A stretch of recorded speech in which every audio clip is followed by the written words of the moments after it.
I, Dylan Parker, having been elected to the office of Fifth Ward Alderman have been elected to the office of Fifth Ward Alderman in the city of Rock Island in the city of Rock Island and the county of Rock Island aforesaid, in the county of Rock Island aforesaid, do solemnly affirm do solemnly affirm that I will support the Constitution of the United States that I will support the Constitution of the United States and the Constitution, and the Constitution of the State of Illinois, and the Constitution of the State of Illinois, and that I will faithfully discharge and that I will faithfully discharge the duties of the office of Alderman the duties of the office of Alderman to the best of my ability. to the best of my ability.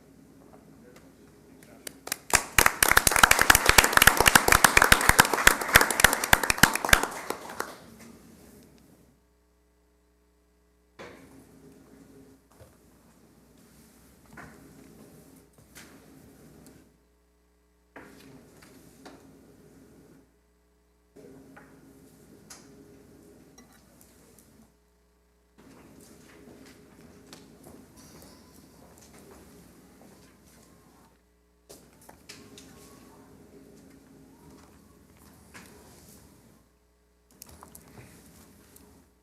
Ready? Call to order. This meeting will be conducted by audio and video conference. This meeting will be conducted by audio and video conference without a physically present quorum of the Rock Island City Council due to the disaster declaration issued by Governor Pritzker. Because of this order related to COVID-19 public health concerns affecting the state and the city, the mayor has determined that an in-person meeting at City Hall with all participants may not be practical or prudent. Aldermen and staff may not all be physically present at City Hall due to the disaster, and physical attendance at City Hall may be limited.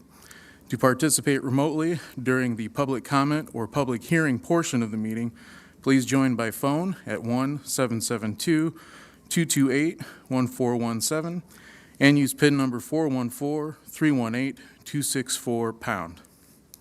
Thank you. Roll call, please. Alderman Robinson. Here. Alderman Hurt. Here. Alderwoman Gilbert. Present. Alderwoman Swanson. Here. Alderman Parker. Here. Alderman Poulos. Here. Alderman Geenan. Present. Mayor Tomes. Here. We have a quorum. Thank you. We rise for the Pledge of Allegiance. Remain standing for a moment of silence. Of the United States of America, and to the republic for which it stands, one nation, under God, indivisible, with liberty and justice for all.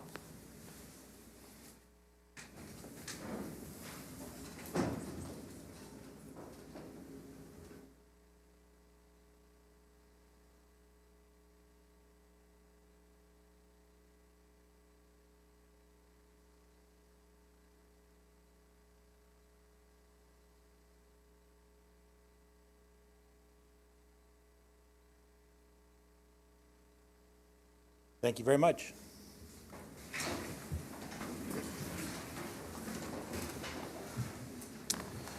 All right. We'll then move on to public comment. Several people have signed up. I would like to have people try to keep it within 5 minutes, and if we can try not to repeat what other people have said for the sake of time, to keep things moving along the best we can. So, first one up is Tim McGuire.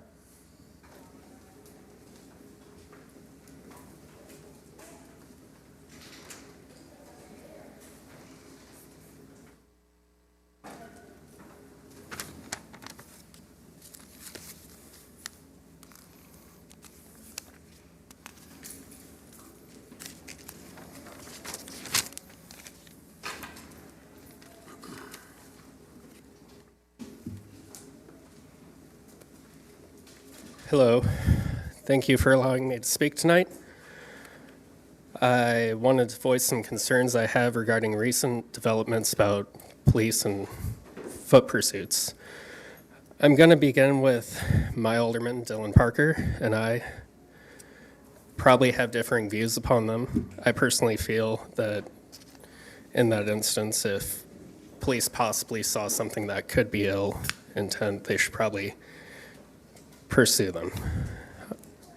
But That said, I have also seen some personally negative comments and behavior from fellow aldermen, also the mayor and the news, and people of the public, usually not from Rock Island, on social media.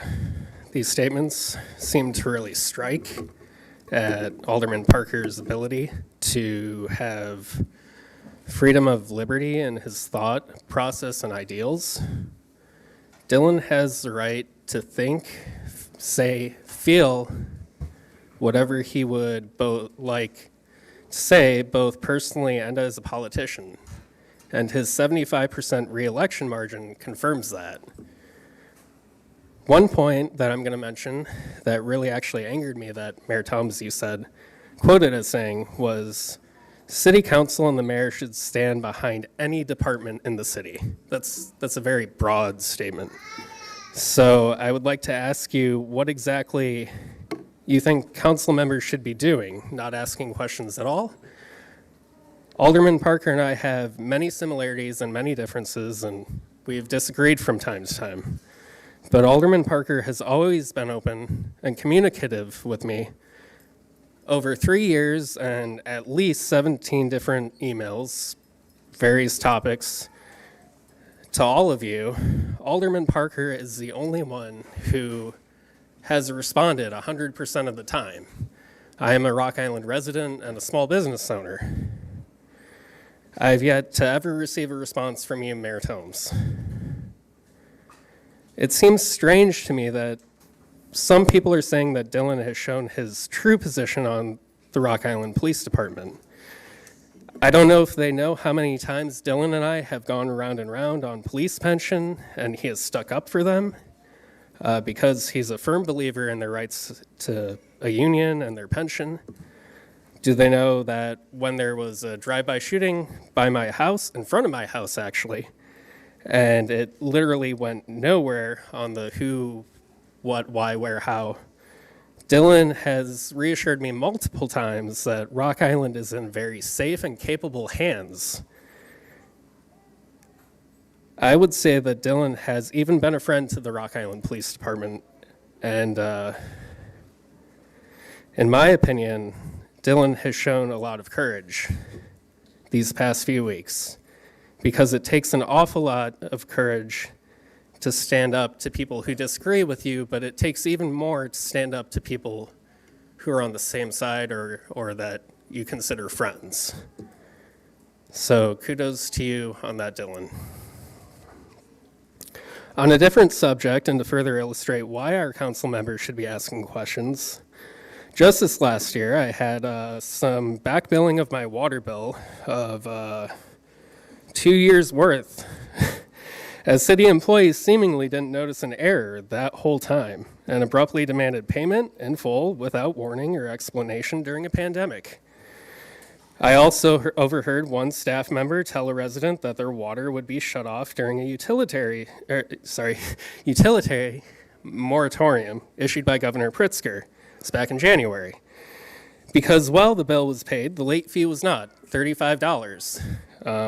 That personally, to me, seems like cutting off somebody's access to water is just downright wrong. I've personally had axle issues going up 20th Street Hill. I'm sure most of you have driven up that. It was awful. And Broadway residents have complained about that for years, and it was only fixed when it deteriorated to that very negligent point. One thing I would ask is if I've heard, I believe Alderman Hurt and Alderman Paulos talk about looking into our water department if it should be privatized. I know that Alderman Jeenan has said things about solar needs and how they need to occur quicker. I know Alderman Swanson has dug deep into better administration and oversight of council member funds. I would ask why you're singling out Alderman Parker for this, Mayor Thomas, because they're all doing their jobs, questioning what we can do better here in Rock Island. And I would really want to know, what are you doing to question and work towards making Rock Island better? Thank you. Thank you. Next up is Bridget. Aaron, is it Aaron?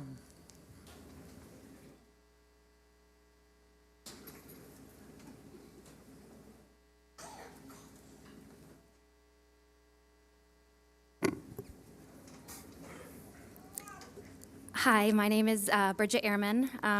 I reside in Dylan Parker's ward, so I'm here to talk about my support for Dylan's comments that he made. I think that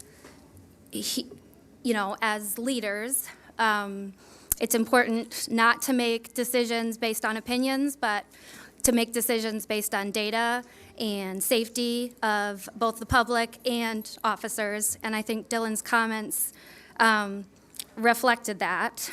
I think I was disappointed with the response by the city council and by the police department to what I think is a reasonable request. I think it's important that, that people aren't taking sides on this, because I don't think that this should be a side thing. I think we all are here because we care about our community.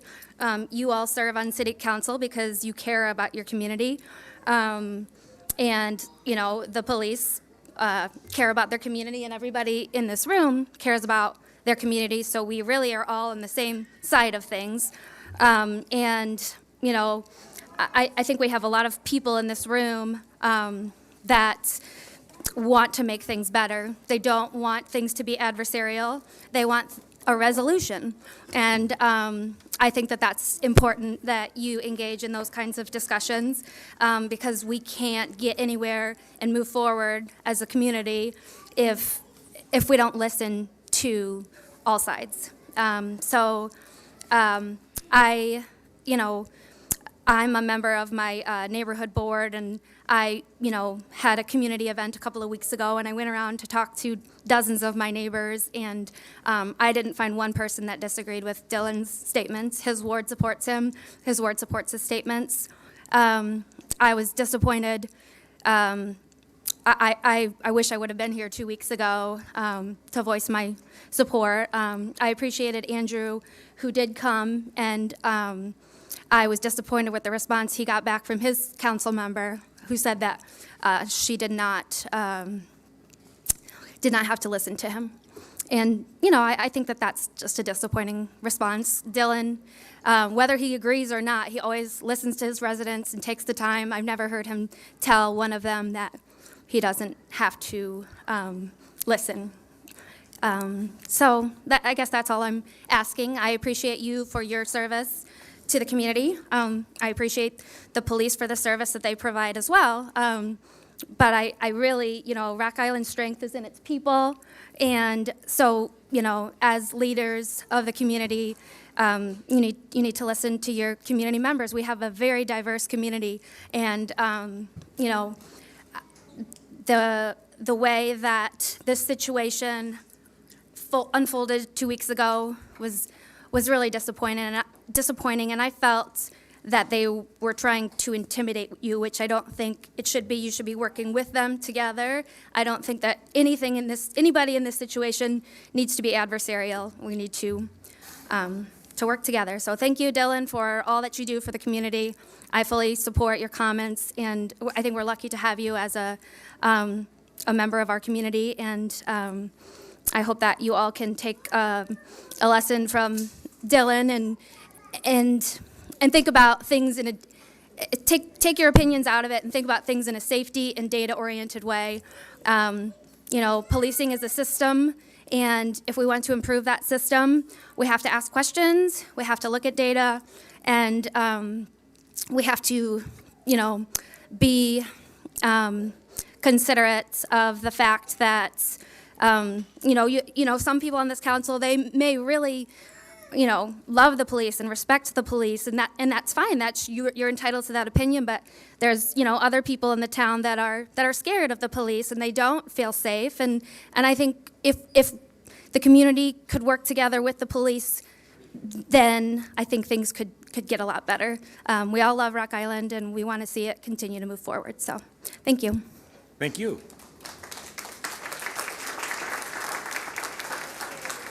Kelly Cruz.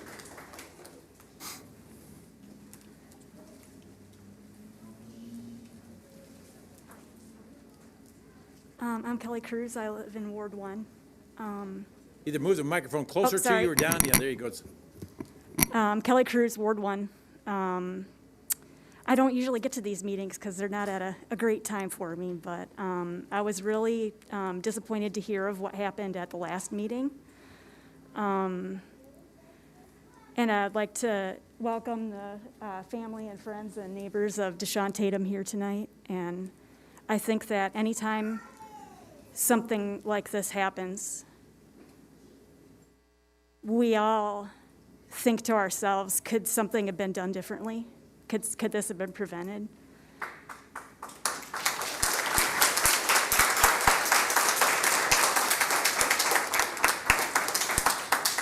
And so I think it's totally normal that, you know, an alderman would bring up, you know, can we change the rules? Can we make sure there are rules in place? Whatever, you know, and I don't think that there was anything unprofessional about that. And quite frankly, I would expect that, you know, as a 11-year resident now of Rock Island, I would expect that when a tragedy occurs that we would, you know, that somebody would speak up and say, hey, could this tragedy have been prevented? I mean, that's part of what a city government is supposed to do. There's positive stuff too, but.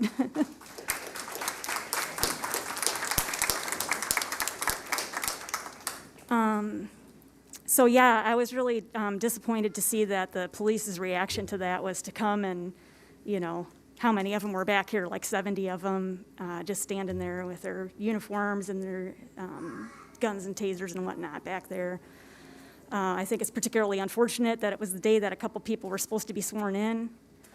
That doesn't look good when you have, you know, the city council is kind of the only people that can do anything about the police should they screw up, and then you have the police coming and just kind of have this silent, you know, we're here, we're watching you kind of thing. That was not a good look. And I guess there's a thing about you're not supposed to wear your uniform if it's a protest, and then there was kind of going back and forth, was it a protest or not? To me, I didn't really see it as a protest so much as a tantrum, which is not a good look.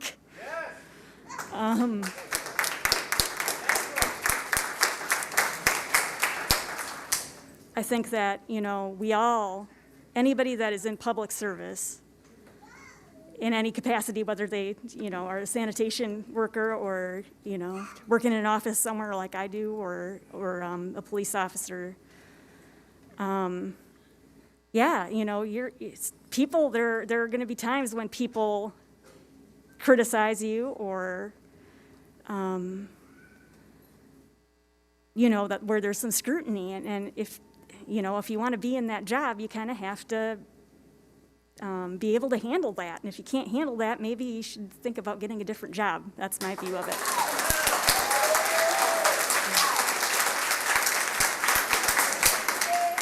So thank you to everybody who's here tonight, and to everybody that serves their city as an alderman, and thank you for listening. Thank you.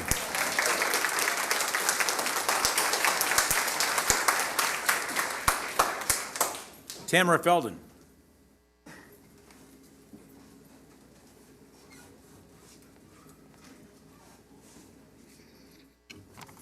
Good evening. My name is Tamara Felden, and I live in Rock Island. Actually, I've lived here for 32 years.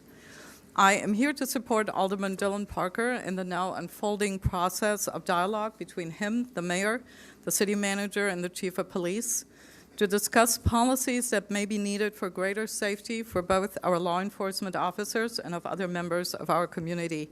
And to be clear, police officers who live in Rock Island are both. When Alderman Parker spoke out to raise questions about current policing practices, the reaction of many dismissed the entirety of his remarks, except for one particular expression. Some found that statement hurtful, and our police department reacted with a massive show of force at a recent meeting of this very council. The message we all heard was loud and clear. You can be with us, or you can be against us. There is no other option, and you cannot ask questions. I beg to differ. As a resident of the city whose taxes pay for the services provided, I most certainly have the right to ask questions and to expect accountability from my city government and departments.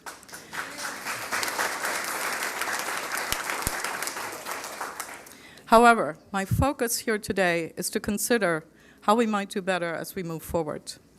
I've been an educator all my life. Anybody who looks at me knows that's been a while. And conflict can occur between students and teachers. Being a teacher means that my role is not just to give students access to knowledge and understanding or to give them a grade. My role is to help them figure out how they can most successfully function in their evolving adult lives by asking questions, making suggestions, and encouraging exploration and growth. This is not always the straight path forward, but it is the path that holds the greatest promise. I believe that our community, and particularly our elected aldermen and women, have that role to play as we encourage city services to continue examining their procedures. That does not mean that we disapprove of them or that we're not grateful for the work they're doing. It means that we all have a stake in Rock Island to be the best it can be. Perhaps we can look at Alderman Parker's statement that offended so many from yet a different perspective, one that considers how healthy relationships work. I'm willing to bet that everybody here has at some point or other clashed with a loved one and hurtful things were said. When that happens, we don't take a "you are either for me or against me" attitude. Rather, we ask ourselves, what brought this on? We consider the context of the argument. We wonder what is hurting the other person, and we seek to move forward with that in mind. In other words, such moments cause us to seek to do better, and in doing so, we strengthen our relationships. We should treat this situation no differently. What is the context and the hurt? People are dying, and the people who are dying are disproportionately Black.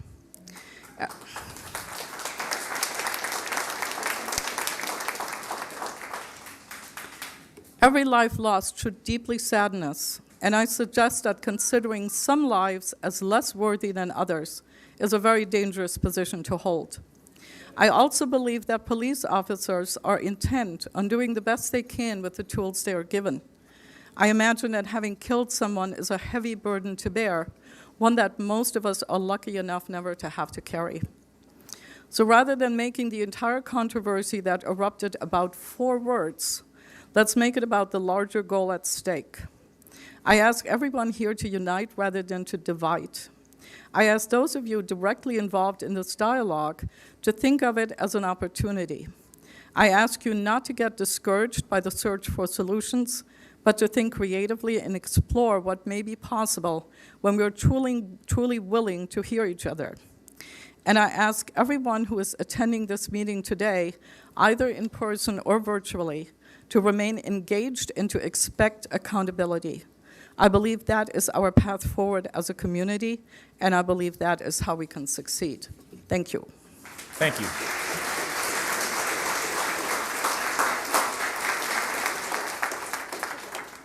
Annika Amelia.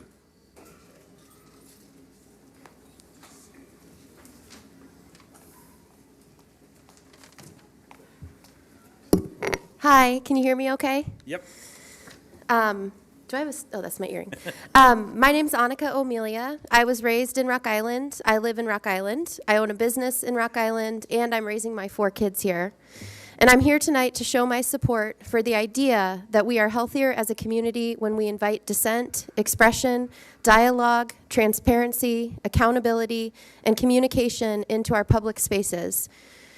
It is good and fair to question the community services that we invest in as residents of Rock Island and to expect our city council members and our mayor to ask tough questions and engage in tough conversations. The more robust the engagement, the better our local government will reflect the voices and the vision of the people that it serves. The tone, statements, and demonstrations from last council meeting highlighted the deep divides in our community around issues of police reform. And I have yet to see city leadership create a framework to welcome conversation and consideration of policies by residents. On a brief side note, I'm also eager to see a process established for Rock Island that will gather feedback and make decisions regarding the COVID relief dollars with the whole public input and all the people in this community. I don't pretend to have answers to the difficult questions we face as a community, but I will tell you that I see pain, I see distrust, I see fear, and I see anger. I see it in police officers, I see it in community members. I have felt it in my own frustration to communicate with those in leadership and others in a meaningful way. And from my decades of working in mental health as a specialist in trauma, I will tell you this emphatically. No form of healing or reconciliation can arise through silence or further division. Without communication and dialogue, humans make up stories with their own personal heroes and villains, often assigning motives that fit a narrative. Without connection, humans form teams to try to align with what team makes them feel safest in the moment. And without acknowledgement, humans feel desperate and abandoned, like there is no way to have their needs met or their voices heard. And they feel that they have to operate outside the system that is in place. The good news is that there are guides to community healing that are well-researched and available if only we have the will to do the hard work in Rock Island to bring people together to engage. And this can't include special interest groups or small groups of well-connected stakeholders. It has to include any resident who needs to be heard and is willing to listen.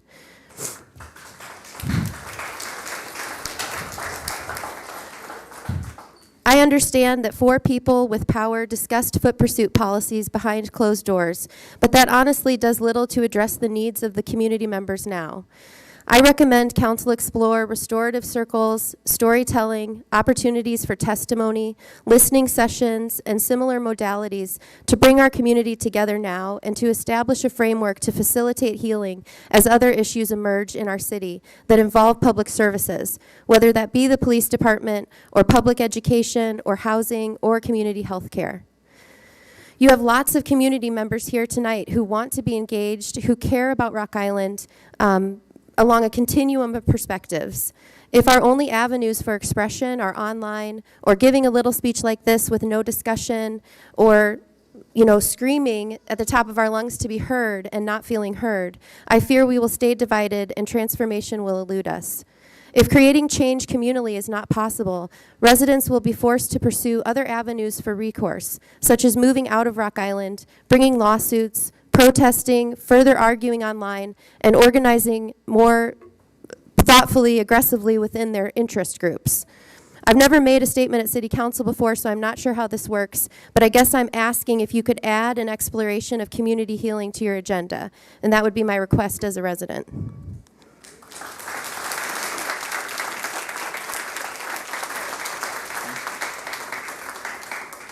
Anthony Gay.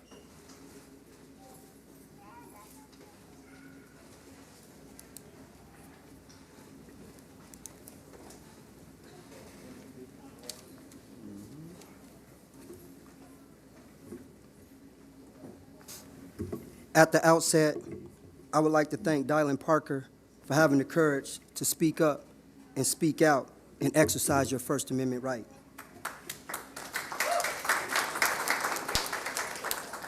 Rock Island City Council, great management is about persuading people to do things they prefer not to do. Great leadership is about inspiring people to do things they thought they never could do. In order to be a great leader, you have to have 3 qualities. 1, integrity. 2, accountability. 3, empathy. Our mayor in Rock Island lacks all 3. Rock Island City Council, our leadership lacks gravity. It wants to be professional, but it acts like a frog. It sits in the sun and blinks. On May 23rd, 2020, for no legitimate reason, Officer Key pulled a gun out on me, had me handcuffed, put on my knees, and kneed me in the face. Subsequently, Officer Gable robbed me for $1,500, my phones, and hotel key. I called Mayor Tomes personally. He indicated that there was nothing that he could do about it. I was so horrified by Mayor Tomes' response that I looked up the prosecutor's personal phone number and gave it to 2 college professors from Augustana and asked her to call, and they complained about what the police did to me, and there was still no accountability. In October 2020, Officer Costas and Officer Lawler were involved in a homicide of Akbar Eddy. Approximately 6 months later, Officer Costas and Officer Lawler were involved in the public execution of Deshaun Tatum. As common in Rock Island, there is no accountability. There is no accountability for police misconduct in Rock Island because the Rock Island County Integrity Task Force, Rock Island County Prosecutor, and the Rock Island Police have a codependent relationship. They have a relationship that makes it impossible to not be biased in their assessment of each other. To continue to allow Rock Island Integrity Task Force and Rock Island County Prosecutor to be the ones to decide if Rock Island Police are prosecuted for misconduct is to continue to allow a culture of impunity. Therefore, I ask that the City Council do an investigation and ask that they submit it to the Department of Justice to investigate the homicide of Akbar Eddy in October 2020 and Deshaun Tatum in April 2021. I also ask that the Rock Island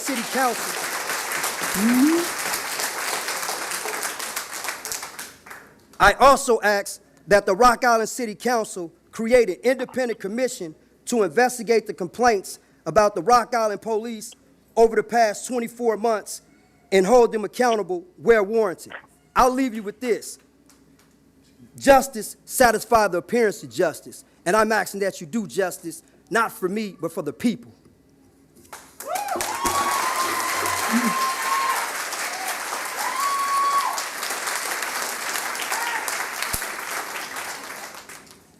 Brooke Hicks.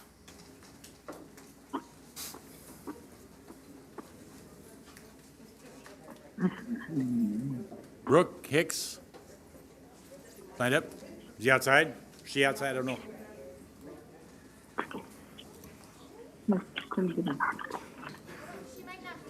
All right, we'll move on if she comes back. We got one. Thurgood Brooks.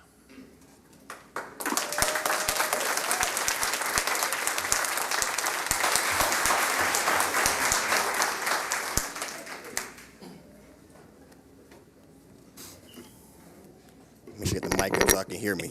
You know, I don't want that mistake. How y'all doing this evening? Great. To the council, to you, Mayor Tomes, and our city manager, Mr. Tweet. I'm not knocking stuff over. Let me put that down there.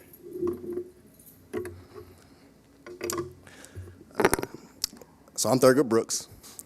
I do reside in Rock Island. I want to address the recent discussion surrounding policy questions, particularly in regard to our police department.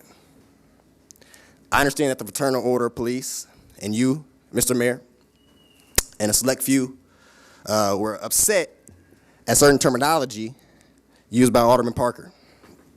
But I suggest that this misses the focus. You missed the point. We have all been upset sometime or another because of something someone said. The question is whether we missed the substance of the communication in the process. The substance of Mr. Parker's remarks was that we should ask about the policy in search of answers to vexing problems, excuse me. The problems we have at Rock Island, as anywhere in the country, is that we have a deep mistrust between the community and police, and every time someone gets hurt, mistreated, or killed, whether that's a police officer, because yes, we do want them to be safe too, or a community member, that mistrust deepens. I'll be the first one to admit we as a community must do better, and we must improve and acknowledge and work on how we work with our police officers. We must ask questions and be willing to listen to input, even if that input is uncomfortable and goes against our grain. Only if we ask new questions can we hope to find new solutions. Old solutions clearly are not working, or else the situation would have been fixed already.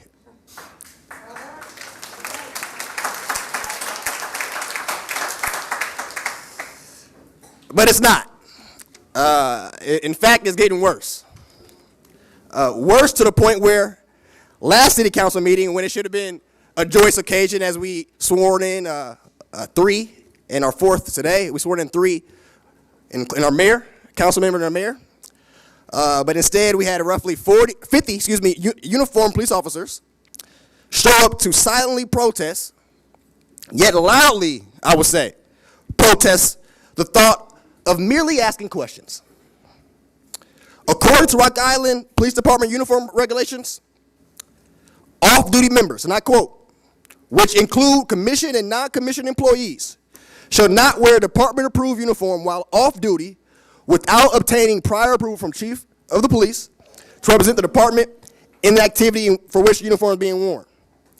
Members may wear the uniform off-duty when commuting directly to and from work and off-duty functions or employment for which the wearing the uniform has been authorized, again, by the chief of police. At the admission of our chief, he gave them permission. What justification did the police chief use in allowing these officers to wear the uniform while publicly protesting?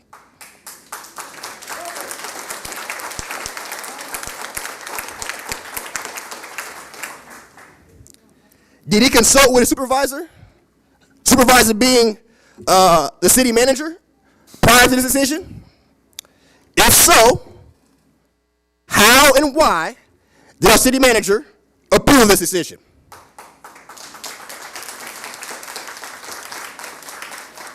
If not, what has the city manager done to hold the chief accountable for the flawed leadership that he showcased?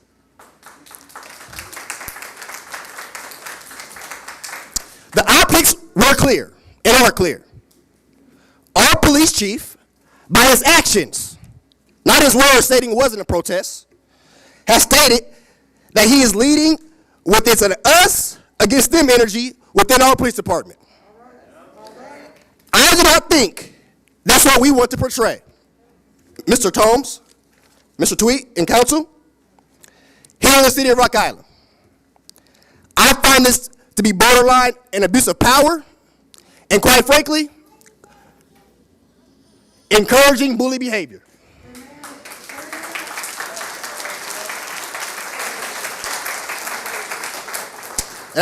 As a coach, we have a saying when we're working with our players.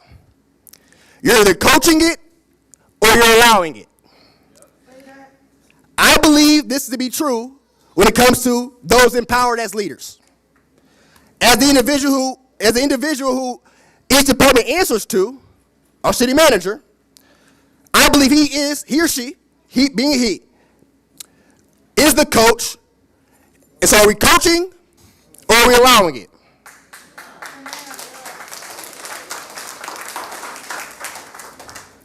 Rock Island must have a city manager who will lead even in times of confrontation. After all, that's when leaders are needed most. So I urge you, council, Mr. Mayor, Mr. Tweet, I urge you to engage in public discourse on policies that might make our officers and our community safer. Because it's not us against us. If the city council is already doing this, please engage us in the process, be transparent, and I urge you to take consideration from the public. The current impression is that nothing is being done, and local residents are disappointed and dejected at what they perceive to be inaction on such an important question. Rock Island voters have recently made it clear that they are looking for change and for new solutions. In fact, Mr. Mayor, you stated that directly after the election on April 7th. I appreciate that. We expect you in the council to put action to words and not just words to words. I urge you, this assembly, to listen and to lead accordingly. Lastly,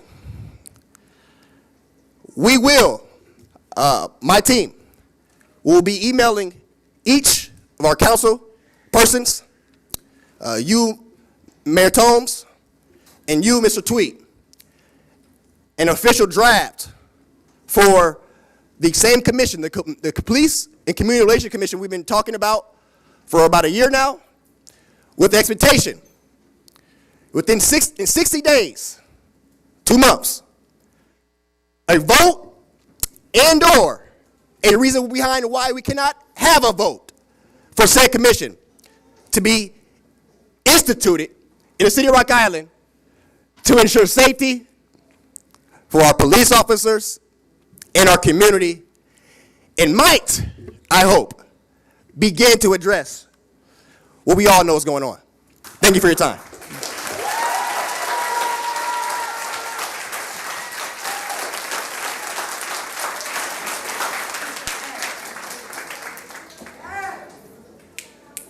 I assume Brooke, no, Brooke is not going to speak, I guess.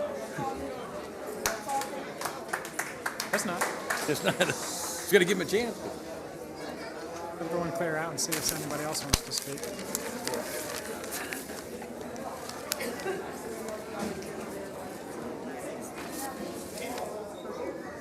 We'll continue the meeting in a minute here. Let the volume drop here.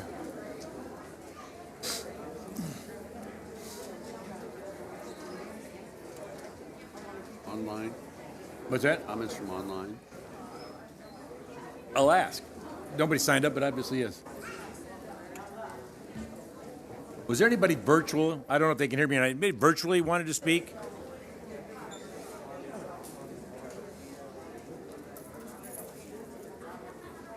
Somebody can hear me. Does anybody virtually like to speak? I'm not hearing any, so.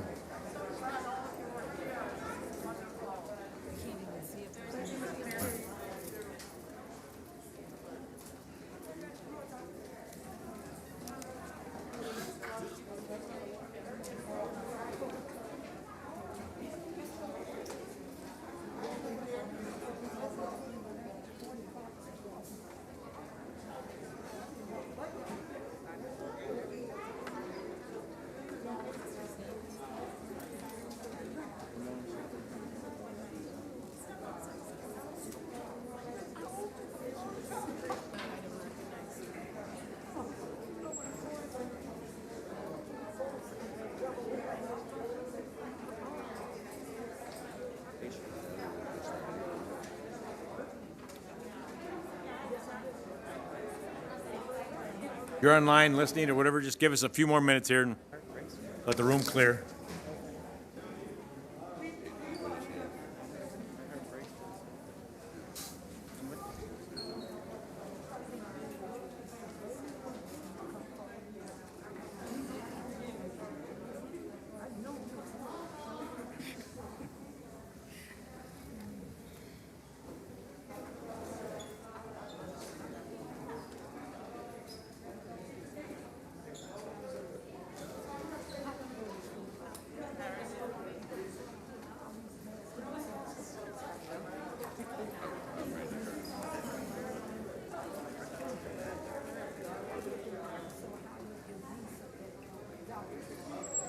Hard when the elevator only can take so many people. And most are going down the stairs, but yeah, this elevator's not quick either. But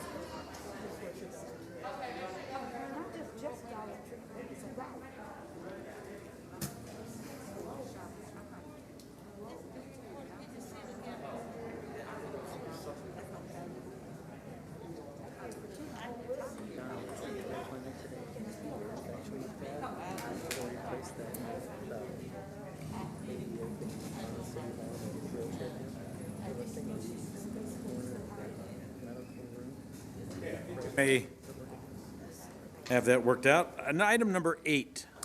Minutes from the May 10th, 2021 meeting. Motion to approve the minutes as printed. Second. Moved and second. Is there any discussion? Roll call. Aye. Alderman Hurt, Yes. Alderwoman Gilbert, Aye. Alderwoman Swanson, Aye. Alderman Parker, Aye. Alderman Poulos, Aye. Alderman Geenan. Aye. 7-0, motion carries. Thank you. We have Update Rock Island. We have a couple items. Whitewater Junction, I can't speak. There we go. Center is scheduled to open for the summer season on May 29th. New renovations are being prepared for the opening, including landscaping and cabanas. The hours are Monday through Friday from 10 a.m. to 8 p.m. and on Saturday and Sunday from 10 a.m. to 6 p.m. For more information, please call 309-732-7946. Starlight Review free concerts. The 65th Annual Rock Island Parks and Recreation Concert Series will begin on Tuesday, May 25th, 2021, and will run through Tuesday, July 13th, 2021. A total of 8 free concerts will be presented, with one being held every Tuesday night at Lincoln Park. Bring your lawn chair and enjoy the sounds of Troy Rangel and friends. Food and desserts will be available for purchase from Hy-Vee Grill starting at 5 p.m., and popcorn and drinks will be served by the park department. The concert will be held from 7 to 9 p.m. Wild Sidewalks. Black Hawk State Historic Site is having hikes every Wednesday in May and June at 10 a.m. and 11:15 a.m. Join the naturalist and a guided natural history hike and learn about common plants native to the park's forest and how Native Americans use these plants in their daily lives. For more information, please visit www.blackhawkpark.org. Thank you. We have another one. Holiday Refuge Recycling and Yard Waste Collection Schedule. Refuge recycling and yard waste collection will be one day late all week during the week of the Memorial Day holiday. The City of Rock Island offices will be closed on Memorial Day, May 31st. Okay. Item number 10. Proclamation declaring the month of June 2021 as Pride Month in the City of Rock Island. Whereas the lesbian, gay, bisexual, and transgender communities of Rock Island are an integral part of the vibrant culture and climate of Rock Island, and whereas the diverse LGBT community continues to contribute to the widespread academic, economic, artistic, and social spheres within and around our greater community, and whereas the month of June was designated Pride Month to commemorate the Stonewall Riots, which occurred in June of 1969 and are generally recognized as the catalyst of the LGBT rights movement, and whereas the LGBT communities of Rock Island have thoughtfully organized numerous workshops, sporting events, receptions, festivals, concerts, plays, dances, and a host of other inspired activities to participate in during the celebration of Pride Month, and whereas the City of Rock Island remains committing to protecting the civil rights of lesbian, gay, bisexual, and transgender communities, as the power and purpose of this iconic event prove vital in our unified effort to forge a more open and just society, and whereas Rock Island's active and involved lesbian, gay, bisexual, and transgender communities make an indelible impact upon the quality of life in Rock Island, and Pride Month serves as a call for collective consciousness to persist in the fight to eradicate prejudice and discrimination everywhere. Now therefore, be it resolved that I, Mike Tomes, Mayor of the City of Rock Island, along with the members of the City Council, do hereby proclaim June 2021 as Pride Month in the City of Rock Island, and encourage all Rock Islanders to recognize and endure the efforts of ongoing contributions of the lesbian, gay, bisexual, and transgender communities within our city and our country. Is there anybody here? There will not be. Chase is not here? Or me? Okay.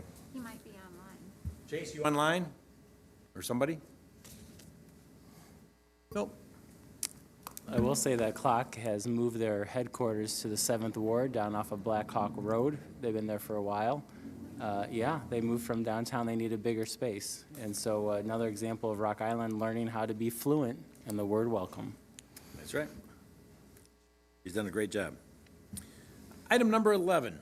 A special ordinance amending Section 3 of the local liquor ordinance, specifically as it relates to issuing licenses to applicants who have previously been convicted of a felony. Second reading. I move to pass the ordinance. Second. It's been moved and second. Is there any discussion? Roll call, please. Alderman Robinson, Aye. Alderman Hurt, Yes. Alderwoman Gilbert, Aye. Alderwoman Swanson, Aye. Alderman Parker, Alderman Poulos, Aye. Alderman Geenan. Aye. Aye. 7-0, motion carries. Item number 12. Claims. Report from the Public Works Department regarding payment in the amount of $603,070.00 to Johnson Controls Incorporated of Moline, Illinois, for services provided from March 1st, 2021 through May 30th, 2021. Swanson moves to allow the claims. Second. It's been moved and second. Any discussion? Roll call. Alderman Robinson, Aye. Alderman Hurt, Yes. Alderwoman Gilbert, Aye. Alderwoman Swanson, Aye. Alderman Parker, Aye. Alderman Poulos, Aye. Alderman Geenan. Aye. 7-0, motion carries. Item 13. Claims for the week of May 7th through May 13th, 2021, in the amount of $1,649,475.28. Motion to allow the claims and payroll? Second. Moved and second. Any discussion? Roll call. Alderman Robinson, Aye. Alderman Hurt, Yes. Alderwoman Gilbert, Aye. Alderwoman Swanson, Aye. Alderman Parker, Aye. Alderman Poulos, Aye. Alderman Geenan. Aye. 7-0, motion carries. Item 14.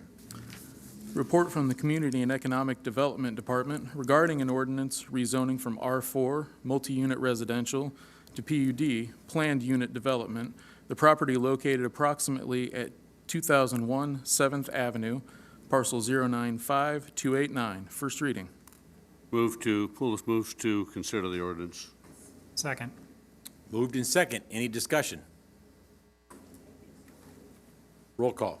Alderman Robinson, Aye. Alderman Hurt, Yes. Alderwoman Gilbert, Aye. Alderwoman Swanson, Aye. Alderman Parker, Aye. Alderman Poulos, Aye. Alderman Geenan. Aye. 7-0, motion carries. Item number 15. Report from the Public Works Department regarding the local agency agreement and resolution from the Illinois Department of Transportation for the patching and resurfacing of Andalusia Road from Illinois 92 to U.S. Route 67.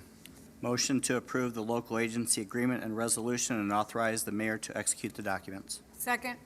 Moved and second. Any discussion? Besides, this really needs it.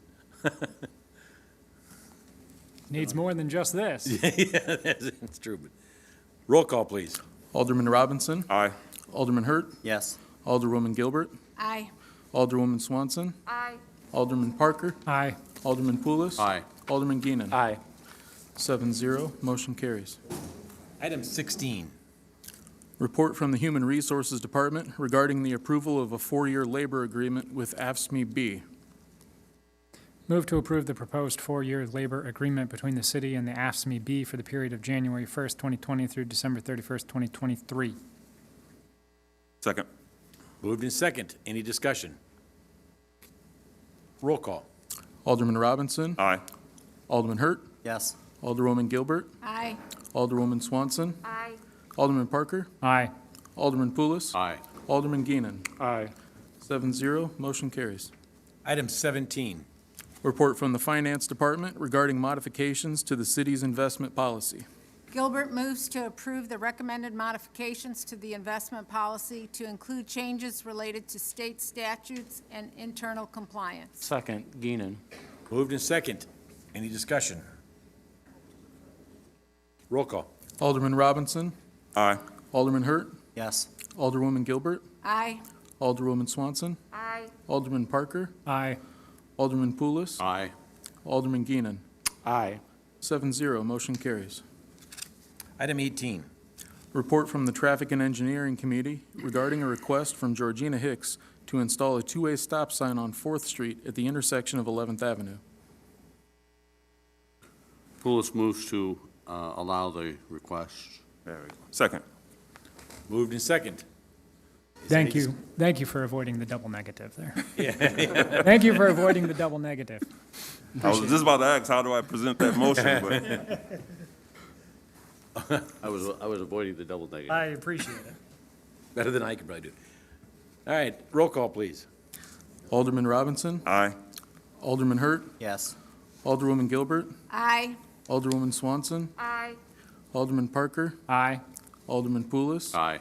Alderman Geenan. Aye. 7-0, motion carries. Item number 19. Report from the Traffic and Engineering Committee regarding a request from Tom Scheel to install a four-way stop on 27th Street at the intersection of 21st Avenue. Swanson moves to allow the request. Second. Moved in second. Any discussion? Roll call, please. Alderman Robinson, Aye. Alderman Hurt, Yes. Alderwoman Gilbert, Aye. Alderwoman Swanson, Aye. Alderman Parker, Aye. Alderman Poulos, Aye. Alderman Geenan. Aye. 7-0, motion carries. Item number 20. Report from the Mayor's Office regarding the appointment of Alderman Moses Robinson Jr. to the Martin Luther King Jr. Center Board, and appointments of Alderwoman Judith Gilbert and Vanessa Taylor, as well as the reappointments of Bill Anderson and John McAvoy to the Park Board. Alderman Geenan moves to approve the appointments and reappointments as recommended. Second. Moved in second. Any discussion? Roll call. Alderman Robinson, Aye. Alderman Hurt, Yes. Alderwoman Gilbert, Aye. Alderwoman Swanson, Aye. Alderman Parker, Aye. Alderman Poulos, Aye. Alderman Geenan. Aye.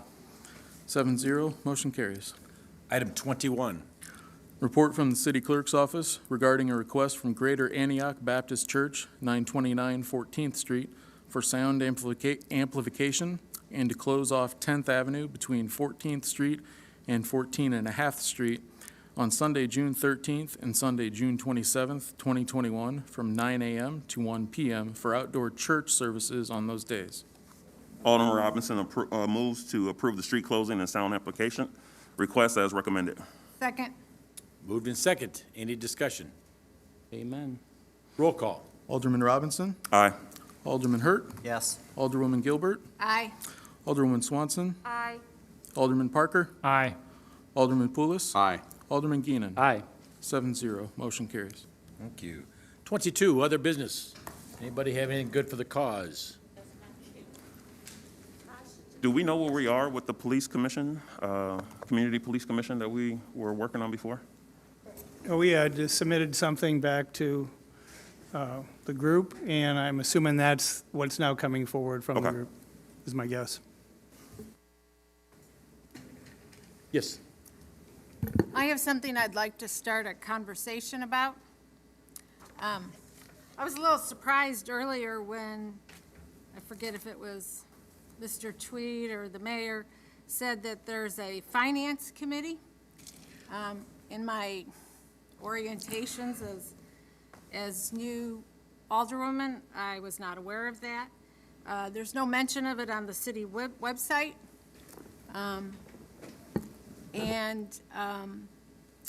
I would just like to say that one of the city's broad goals is to be a financially sound city, and that we need to create a sustainable city government and provide the best value for our tax dollars and our fees. So department directors have received their budget process scheduled to begin working on budgets. City council is usually not brought into the process until the end. I guess that's changed now with a finance committee of basically 2 people.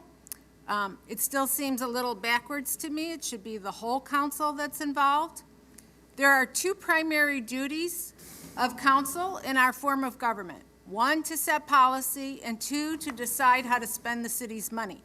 So it should be the council setting the goals and initiatives, the budget parameters, the policies, at the beginning of the process, rather than have very little say at the end when staff have already decided on the budget. This year, council won't be doing their goal setting until October 19th for the year 2022. So shouldn't council's goal setting be driving the budget? So, especially since I took office and have been having meetings with staff and other council members, it's become clear to me, even more so than I thought in the campaign, that the city of Rock Island has been living beyond its means for years. It's time we recognize that fact and be truthful with the residents. We are at a critical crossroads with our city. I think a better approach to the current budget process would be to adopt a zero-based budgeting process, which is based on past data. Zero-based means you start with a zero base and every expense has to be justified. It's the same thing with our own households. You evaluate what you can afford based on the income you have coming in to pay your bills. When you live beyond your means, eventually it catches up with you and all bills come due. Right. City Council needs to set the policies and priorities now for the calendar year 2022 budget, not at the end of the budget process. It's also time to consider participatory budgeting. If we're truthful, we need to tell the residents we can't afford all the services currently provided. Let the public have some input into what they want to pay for, or if they're willing to have a tax increase to keep the status quo. But let's be honest with them. We need transparency through the entire budget process, and that would mean including all council members. We need to educate residents about the city budget so they can really understand the tough choices that council finally needs to start making, or we're never going to dig ourselves out of this financial hole that we're in now. So I invite comments from other council members.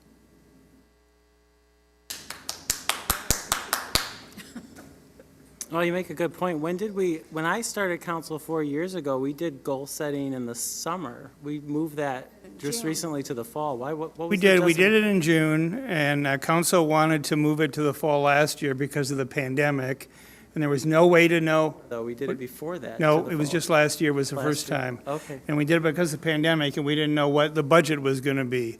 And then when we set the schedule for this year, council wanted to remain on that same schedule.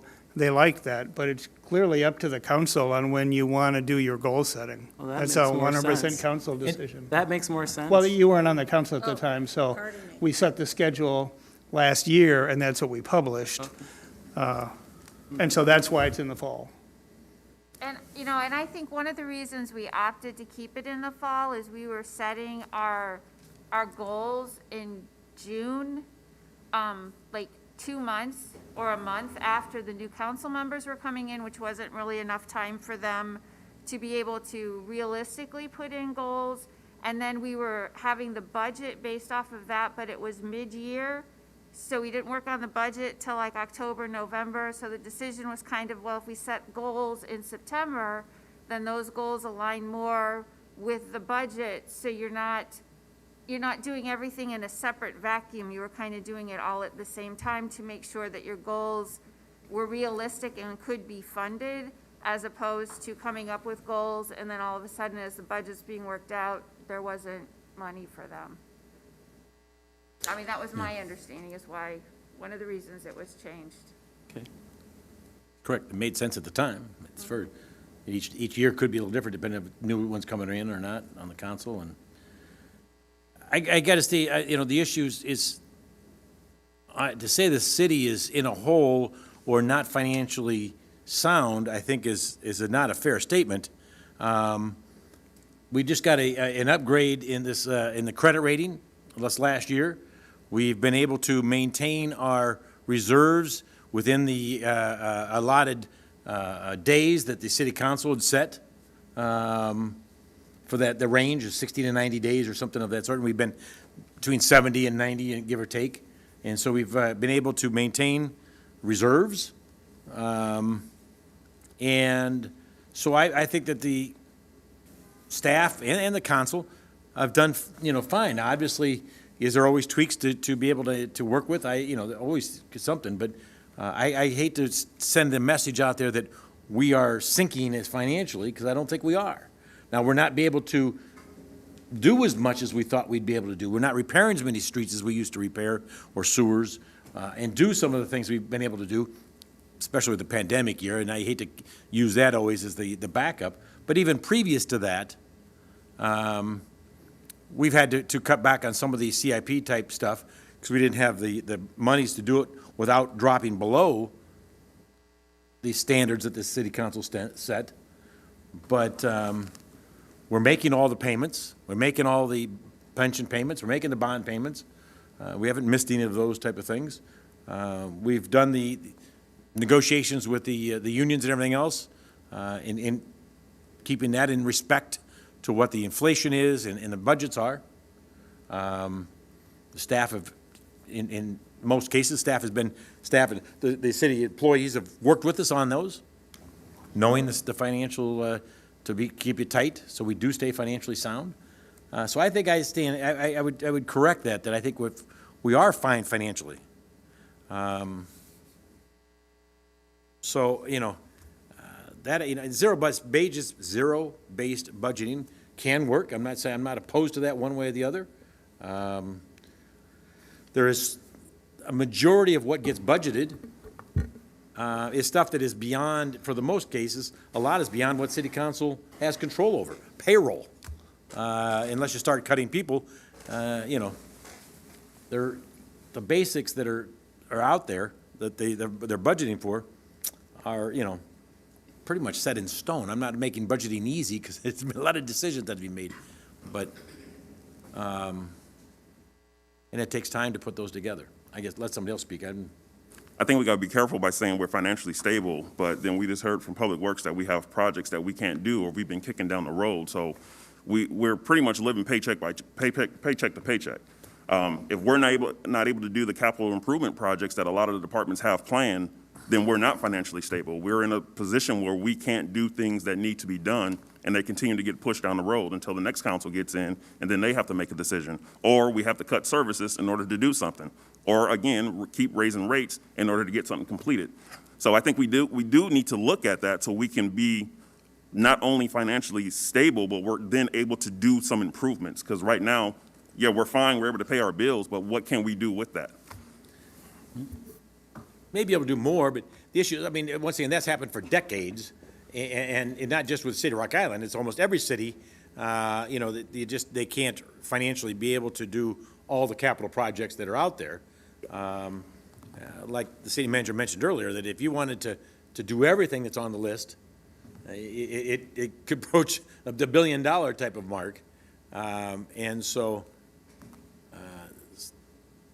I think that we're doing a pretty good job. I think we'd all like to have some more money to be able to do more. I don't think there's an argument with that. And is there enough dollars to be found out there that are being spent unwisely to be able to do those? I got to say that I would question that, but if there's enough that way, you can always find a few things here and there, but. I just equated to my own personal budget. I would love to do things. I would love a new truck. I'd love to improve my home. But that's right. If I don't have the money to do it, I'm able to pay my bills. That's right. But so I'm not going to say that I'm financially stable unless I'm able to not only take care of what my responsibilities are and then be able to splurge a little bit. Mm-hmm. Right now, we can't splurge. Mm-hmm.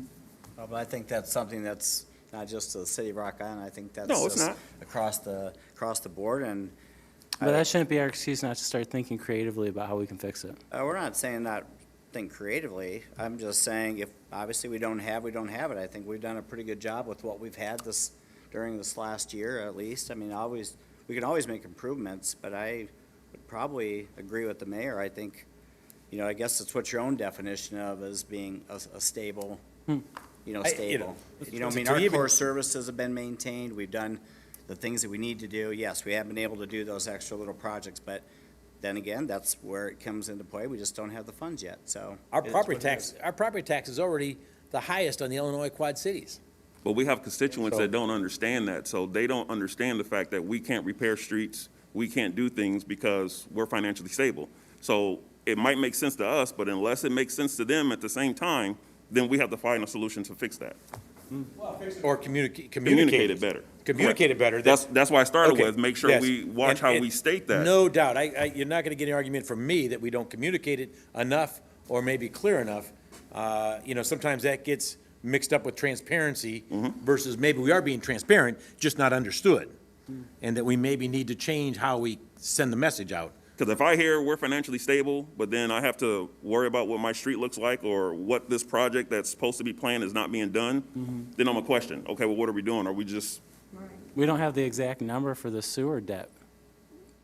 And how can you're going to get back to us on that one. We found out tonight at council, we don't have an accurate picture of how much debt we have. That's what Alderman's Gilbert's raising the question. So, and it was my understanding we changed credit bond agencies or whatever that issue the credit agencies. We went with one that doesn't hold our pension liabilities against us. And we need to do a better job of communicating to our residents how much the pension liabilities are costing the city. It's not just us, it is across every community in Illinois, but it's becoming a larger and larger factor in every budget that we do. 12.5 million last year. Unfortunately, And Alderwoman Gilbert, if I may. May I finish? Go ahead. So, I've spent a lot of time talking with residents. Residents see the truth, and they wonder why we're not being honest about our financial state. So I'm just saying, I think it's time we finally need to be upfront with the residents.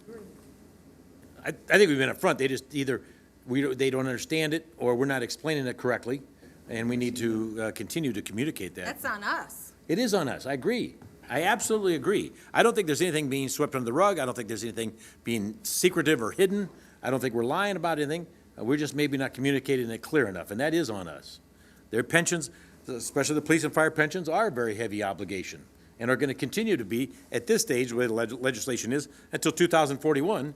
It's going to go up, who knows, $500,000 a year every year. And our revenues don't go up that much. And so yeah, that is an issue. There's no doubt about it. I was going to make one other comment, and it slipped me, and I apologize. Thank you very much. And I won't make my comments long, but, and Alderwoman Gilbert makes a good point. We do need to communicate with our citizens that, yes, we do have pension obligations. And the reason we have those is because councils before us, long before us, and I've been in that arena since the 80s, which is, you know, longer than some of us have been around. Yep. The I can was was born in '88. Okay, I was around for a little bit of the '80s. the can was kicked down the road, and we didn't address it in the 80s. It was kicked down the road again in the 90s, and now roosters have come, and we are statutorily required. With the new consolidated fund, I have a feeling that what we're seeing now will be a holiday compared to what is coming down the pike in the upcoming 5 years. And I hate to say that, but it's not just going to be Rock Island. It's going to be communities that did not make their pension payments for 20 years. And I can name you cities that have done that. So I would commend the councils of Rock Island when they realize that, hey, this is a real issue. We have to pay our bills, as Alderman Robinson said. Is it incumbent upon all of us to reach out to our constituents and tell them, this is what we're doing? When people come to me, I say, we'd love to do that, but you want a zero tax increase and you want your streets fixed, I can't do both. Okay? And similar to what has already been said. So as long as we're straightforward with the citizens, and in a meeting today, Mr. Tweet was with me, we had that very same conversation. We wanted this done, but we don't have the funds to do it. So our citizens are going to have to, they're going to have to understand that sometimes the answer is no. And this is why. You can't have a zero tax and get everything that you want. We got to remember also, the water and sewer and stormwater runoff and everything else are separate enterprise funds, and those funds can typically not be commingled. You cannot, if you run a surplus in those and you switch it over and say, now I want to build streets with it, you can't, because it's not in that enterprise fund. It's not for that. And so that's where it also, we talk about debt and not knowing the debt. whether it's 80 million or 100 million or whatever it is, that's in the stormwater, sewer, and everything else, not streets. That's still important for me And to be so, able to know. even if you raise those rates or drop those rates, it doesn't affect the property taxes, it doesn't affect street repairs, it doesn't affect payroll, as far as outside those enterprise funds. But it affects my ability to communicate to my constituents the severity of the debt that the city is in. It is in a debt, which, of course, the federal government put there. And the city council did not put that debt there. The liability we The have to federal hold. government put the wastewater Right. debt, for the most part, there, back a number of years ago now. I mean, there was a lawsuit, and Yeah. people don't remember that, or remember, how that all happened and came down. And that cost the city, at least 70 million, if not more, just that event over a period of time. And so, yes, there is a fair amount of debt. There is no doubt there's a fair amount of debt in the city. But I just want people to understand that enterprise funds, those are separate from property taxes, are not paying for those. Fees are not paying for those outside of, the storm, those functions that are collected there. And so, once again, communicating to the citizens how that got there. I just wanted to make sure that my colleague here understands that I'm not holding his youth against him. No worries. Is there anything else for the good of the cause? Mayor Tomes, this is Chief Yurki. Oh, yep, yes, sir. I just want to let you know, Chase left a message in the chat box. He said thanks to you and the council for their support. Looks like he's still on the line. I don't know if you want to see Phil unmute his phone to speak. Absolutely. Come on, Chase, say a few words. *6, I think, if it's a phone. You probably know that by now, you've been on enough of them, but. Oh, Chase. That wasn't Chase.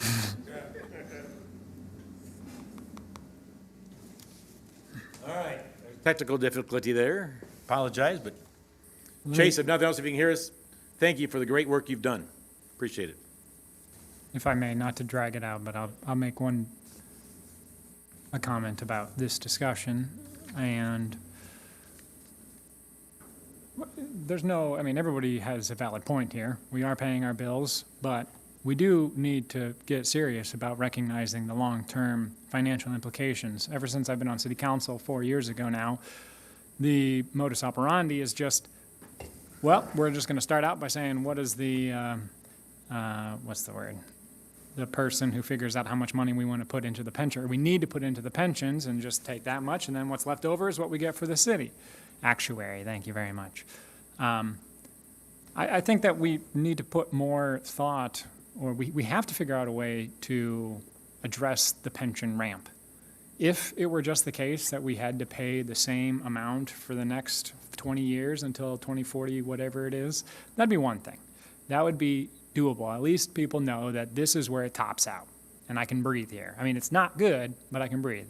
But the reality is the way that the pension ramp has been designed by legislation, it continues to rise until 2040. I mean, if we think that we're hurting now, we're going to hurt real bad in not too long. Exactly. And so we have to figure out, how do we get rid of that ramp? There's been a lot of good thought out there about how, well, figure out how you put a big chunk of money in there to level out the ramp at least, and then you just make the same payment for 20 years, right? At least, I mean, we still have to pay a lot of money into these pensions to catch them up because of decades before I was born, making up for those decisions, but at least it levels. Currently, we are not truthful enough to our constituents about how much this is going to hurt with the status quo. I mean, every year going higher and higher and higher. And it's unsustainable. And so what I would say, I know that we're going to have conversations about this $26 million. I understand that we're not getting 27 anymore. But anyway, we have this opportunity to, what are we going to prioritize here? Are we going to be the city council? And the ARP money is just one example here, but I guess maybe what I would contribute to this is we have to start thinking about, are we going to be the city council that says, you know what, it's not going to give us the flashy new road, it's not going to give us the flashy new whatever, but we're going to just spend some time paying off debt to better the next council in 20 years? Or are we going to take this opportunity and say, well, I want to fix the road or this project over here that I want to fund or whatever? I mean, I know there are legal limitations on what we can use ARP money on, but the point is, we got to start thinking about how we can really start aggressively paying off this debt, because treading water is getting us nowhere. We're just getting further and further behind on stuff. And so it's on us to figure that out. And I will be glad to discuss that with you, because there are several plans that municipalities are using, and I would be glad to discuss that with you and the city manager and anybody else on council that cares to hear about it. And one could be also go to talk to your state legislators and see if they could change that 2041 date. If that could go out farther, all payments are being made, we're making them, and they're able to fund and make payments to the retired individuals. That can it go out to 2050 or whatever it is? There is a bill to out there on release, that. To try to help with that burden a little bit. I agree. I mean, and I could also petition the federal government to give me more ARP money, right? But, I guess it's on us. We can't say, well, call your state legislator and have them fix this, right? We gotta figure this out. Well, and it doesn't change the numbers with the pensions. I mean, we have almost twice as many beneficiaries taking money out as we have active people putting in my mind. Correct. That's not sustainable regardless. So we need to start talking about it. Can't change, unfortunately, we can't change how many you're taking. So I got a question, Alderman Parker, real quick. So how do you perceive that we're not being truthful with constituents regarding the pension? You made a comment that we're not being truthful with them. How are we not being truthful with them? More in the vein of what we were talking about earlier, just not doing a good enough job communicating to them the reality, not that we're lying. Well, that's a different term than truthful, so it just be more that's makes it sound like we're lying to them about something. Sure. So following up with that, and I know we have discussions coming up about this 26 million and whatever odd number that is. So just as we want to be transparent about that kind of information, I believe that before we start engaging with public opinion regarding whatever route this goes, whatever their wishes are, I don't think the public is knowledgeable enough on the guidelines that are associated with these funds. So I think if we're going to, in light of transparency, and that's what our goal is, then somehow we need to get the word out to the residents before otherwise everyone's going to come in and say, this is what I want, but they also need to be aware of what those guidelines are before they start making recommendations. Correct. So, that goes the other way too. So I think we need to also be informative as a city and as a council to make sure that information gets out. Yeah. However we do it. And we'd love to get it out there, but we don't even know. We know some of it. They keep giving temporary guidelines. I understand. and I'm not, just saying though, permanent but yet. if we're going to be, Well, Final okay, we rule have has to get been that out. released. There's no more Before we take temporary on all this guidelines. information, we should also get those guidelines first so that We the have citizens them. have guidelines. They were released 2 weeks ago on Tuesday. I mean, everyone's been researching and Googling this since then. Okay, how about coming up with, right, let's not do, let's plan. So it sounds like we are all in agreement that we lack a communication plan. Yes. Generally speaking, right? And whether that be about garbage pickup, because, I'm sorry, Mayor, not a lot of people tune in to the mayor's update at the city council meetings to know when the refuse pickup are. But, whether that be refuse pickup or, hey, we got this thing down here at the King Center, or here's the city's financial situation, or how do we spend $26 million, right? We don't have a communication plan in this city. And so we may not we may not know how to spend ARP money, Right. but maybe we can start working on the communication plan so that when we know how much, then we know how to educate the public as to what the limitations are and solicit feedback from them as to what we should be spending it on. Totally agree with that. Is this information that we can put out on the city website or the Facebook or anything like that? That's all part of a communication plan. No, but- I'm just saying, is this something that I'm just asking, can we get this done? Put that on, Well, again, I want to, sorry to interrupt, but I think that this is a really important distinction that I know I've talked to you a lot about, Randy, and other colleagues, but there's the difference between like planning it and doing it. And we hired Jason Wild to do communication for the city, and he did it, But then, once we couldn't afford his contract anymore, now we don't communicate, right? We should have taken that time with Jason to come up with a plan for how the city is going to communicate through the different departments and the website, the Facebook page, whatever, right? So that then, if Jason goes away, which he did, we can keep the wheels rolling. So, just for a minute, so we do post, like, all these items, they go out on a press release, the media, typically the paper publishes them. I assume most of the TV stations do. We put them on our Facebook page, we put them on our website. So the things that Jason did, we're still doing. Sure. We're still doing those things. So it's not like we're not doing them now. It's exactly the same. What we don't have, as Dylan is correct about, and that's an actual communications plan that the council has adopted. We don't have that, but we do put out the information. And that's why, I guess, specifically on the 26 million, that's what I anticipate the dialogue to be tomorrow evening. Yeah. Is not only saying we need a plan, but from this group, suggestions on what that plan should consist of. What are Because it's the hard needs of for the community? one individual at this point to run off and say, I did one, it's the Facebook, done. Well, everybody says, no, it's Twitter, or someone says it's a newspaper, or go to the mountain and yell it. And that's where I think we need from this group is thoughts and ideas of what they envision in this communication plan, then go off, and we can go, it's easier to go off and put that plan together to do it. But we need suggestions from this group on what their thoughts are. Otherwise, it could be Monday morning or Monday morning quarterbacking after a plan put together, and we sit here and say, well, shit, we missed that plan, we didn't do it this way. Well, why didn't you bring that up before? What are the That's needs where I of think that I see that being our productive part tomorrow night of discussing those type of issues. And what are the needs of the community? The needs, but even how to communicate to to them. We don't know what their needs are if we don't have a way to communicate that we want to know it. And they might know how to communicate to their constituents better than we do. So that's where, I think we all agree. Haven't seen anybody disagree that communication needs to be improved on the 26 million, let alone just our everyday business. We should be doing more graphs and pie charts and things that are easier for people to understand, including myself. I'm not throwing anybody under the bus here. So, I don't want to belabor it. Yep. Anything else for the good of the cause? Well, on a different note, Chief Yerke, are you online still? Apparently not.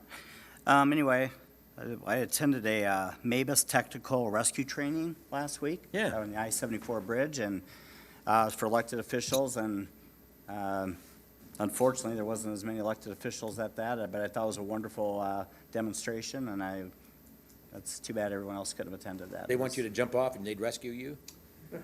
Yes, exactly, just like that, yes. Anyway, I wanted to thank the chief for the invite, so. That's great. Yep, you bet, I'm still here. Yeah, thanks for coming out, and yeah, it was a great experience. Okay. I'd like to amend executive session. I don't know if we need 4 votes, but I'd like to add 5 ILCS 120-2C1, the appointment, employment, compensation, discipline, performance, or dismissal of specific employees for the public body. I think I need a second. Well, Second. Should we just read Oh, you have to read the other one. the other one? That's Because what we're I going to plan enter to into do. executive session now. 5 ILCS 120/2C11, litigation when an action against, affecting, or on behalf of the particular public body has been filed and is pending before a court or administrative tribunal, or when the public body finds that an action is probable or imminent, in which case the basis for the finding shall be recorded and entered into the minutes of the closed meeting. Was there a second? Second. Okay. Any discussion? We need a roll call, right? Well, are we going to go into, we can do both of these at the same time. We Well, don't- yeah, we will go in multiple executive, yeah. Yeah. Well, one executive session for multiple. But we have to talk about 2 items, so I'd like, Your item officially seconded, and, okay. I just want to make sure that both those items. so we can talk about those 2 items in executive now, because we've cited both of them. Okay. All right, are we ready? Yeah. Roll call. Alderman Robinson, Aye. Alderman Hurt, Yes. Alderwoman Gilbert, Aye. Alderwoman Swanson, Aye. Alderman Parker, Aye. Alderman Poulos, Aye. Alderman Keenan. Aye. 7-0, motion carries.